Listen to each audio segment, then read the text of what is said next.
Step 3, pressure washing, coating a roof with a silicone based roof extender. We spray the bleach and we spray the surfactant on the roof. We do have a soft wash system, battery and air, but we chose the fast route. And this is the results already just off of what we sprayed. It's already, after 2 seconds, killing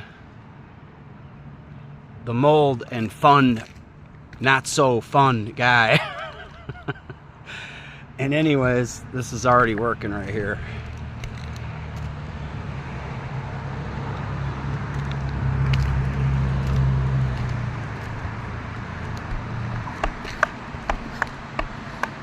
Thanks for watching.